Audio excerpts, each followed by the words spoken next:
2 of the 4-point kneeling video series. Hopefully you've looked at part 1 and decided that you are ready to move on to part 2 and actually have a go at this exercise. So let's have a look at the position. A lot more complicated than it's given credit for. There's quite a few components to get right. So we're going to weight bear through the wrists here. So spread the fingers and then place them down underneath the shoulders. So even this can be quite difficult for some people. So use a mirror or your video to help you see where that line is, rather than necessarily relying on what you think that line is. We're looking for a vertical line coming down the long bones of the arm. So once we've decided we've got that position, we're also looking for shoulder width apart. So what we don't want to have is the arms wider than shoulder width apart, but nor at the moment for this variation are we looking for them to be too close together. Okay, so we're looking for that shoulder width apart position. So once you've sussed out where those hands are going, we also need to get those knees in the right place. So we don't want the knees to be too far forward and we don't want them to be too far back. Okay, so 4-point kneeling, again, what I want to get is that longitudinal line of gravity going through the long bone of the femur, the thigh bone. So once I've got those two positions, if we go soggy, we can see where the table would collapse, and it's in the spine. Now, spine made up of multiple joints, so we need a lot of control to actually create stability in the spine. So that's why this is a great exercise for spinal stability. So if we start by just having a go at doing a little bit of cat and a cow, which means the kind of curling, flexed position of the spine, and then an arching, extended position of the spine. Now, you don't have to take this to full range if you don't want to, although in itself that can be a nice exercise. But by moving between those two positions, your brain and your body just become a little bit more in tune with each other, and you start to understand the movement capacity you have and how to control it. So once you've done that a few times, you'll then find that middle position. And again, I would recommend you have a mirror or your video to start with to help give you that visual feedback of where that position is. Now, once you've found that straight position, you've got to engage that core. So that core comes from the pelvic floor, so it's like you're drawing your insides into the body, and that belly button needs to become engaged up towards the spine. So instead of everything flopping down and kind of going out of the body, we're pulling it all to this kind of central area here.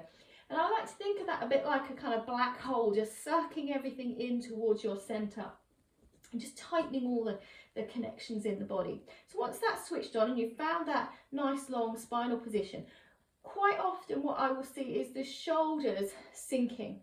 So we might have gone, yeah, I found that nice straight spine, but then people forget about the shoulders, mainly because these shoulders can be quite weak in modern day life. So if you start by just trying to mobilize your shoulders around the rib cage, again, this is a bit like the cat and cow, but for the shoulders, we're just working out the movement positions that we have and the movement and muscular control for that. So you have a go, and this can take a little bit of time to suss out. So it's a great exercise in itself. Once you've done that a few times and you think, you know, yeah, I've managed to get those shoulders moving and some control of it. In this position, what we actually want to do is really push firmly. So the rib cages, the shoulder blades go round the rib cage nice and strong. Now, once we've hit that position, so I've got my core on, I've got a nice straight spine, I've got my shoulder blades pushing. Now I'm just going to make sure that I've connected through these elbows, so they can be a bit wobbly. So we want to turn those elbow pits to face forward if we can, and then grip the ground with our fingertips. So from the front, essentially, once I've switched on that whole position, instead of having my elbows pointing out to the side, we're sort of in a buckle position. We've got the shoulders strong, and then we will turn those elbow pits as far forward as we can get them, okay? And again, this can take a little bit of practice to get going. So we might just have a little play around, letting them bend and come forwards and working out what they're happy doing. Now, if you've got tight muscles and connections through your arms, perhaps because you're right-handed or you do a lot of typing or anything like that, you might be able to feel quite a difference between two. I've got a tighter right hand, so as I move, you can see my right hand moves along with my elbow. So it's a great exercise for just loosening that off, but be mindful of that we don't want to be kind of screwing the wrist around, trying to keep that nice and stable. So with these hands as well, we don't want to kind of press so that they're completely flat. What we want to have is this sort of spread of the load. So if you just break the knuckles a little bit and just bring them up into a little gripping position, they will then help you to support the joints using the muscles, rather than you just loading into the joints themselves with just flat hands. So having a flat hand is a bit like the equivalent of having a very flat foot, where the muscles and connective tissues aren't supporting the joints, and we'll get problems. So it's the same when we're putting weight through the hand. You want to kind of think about creating that little bit of suction underneath, so you're getting it going. So we've got that strength. So you can see when we've already gone through probably about 10 principles here, and we're not done. So hands are spread, we've got that little suction, elbows forward facing, shoulder blades pushing, spine in neutral position, so not hunched, not arched, tummy engaged up to the spine, pelvic floor in. And the last bit that usually lets people down are these heads. So quite often I'll see a hanging head, because people are so busy concentrating on the rest of their body and they're looking at it and the head's hanging, but that neck is part of that spine. So you need to reverse that head up and imagine that there's a smelly plate of food. So I can imagine this is like a bowl of dog food or something, and it's underneath there, and I'm really trying to get my nose as far away from it as possible. So it's almost like creating a bit of a double chin here.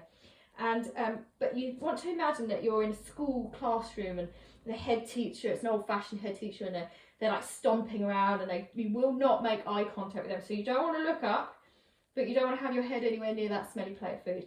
And that will really help you connect your neck down to the spine. So once you're in that position, we're there. And it should feel quite hard work. Now you can make the activation a little bit stronger by imagining that you are spreading your hands on the mat and spreading the knees on the mat. Now they're not actually going to move, but you just imagine that you're kind of pulling the creases apart in between the hands and the knees.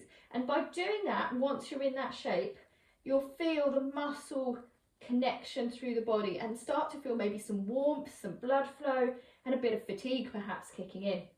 So you'd practice first of all getting to that position, really engaging, and then practice your breathing. So it's really important that at this point you're not holding your breath and you're not panting. It should be easy breath. Focus on just challenging your diaphragm to take maybe some nice long inhalations and exhalations whilst holding a nice strong position through the body. So if you did about 10 breaths on that one, come back off. You probably want to give your wrists a little shake, so you might want to make a little bit of a kind of a racker movement, do a little bit of twisting, maybe circle those wrists, just getting that blood flow back into it, because they're not used to being in those positions for most of us there. There are other strategies we can do for wrist care, and I'll put those again in another video for specific joint mobilizations. So that's your starting position. Pretty complicated and took us a good 5 minutes to get into it.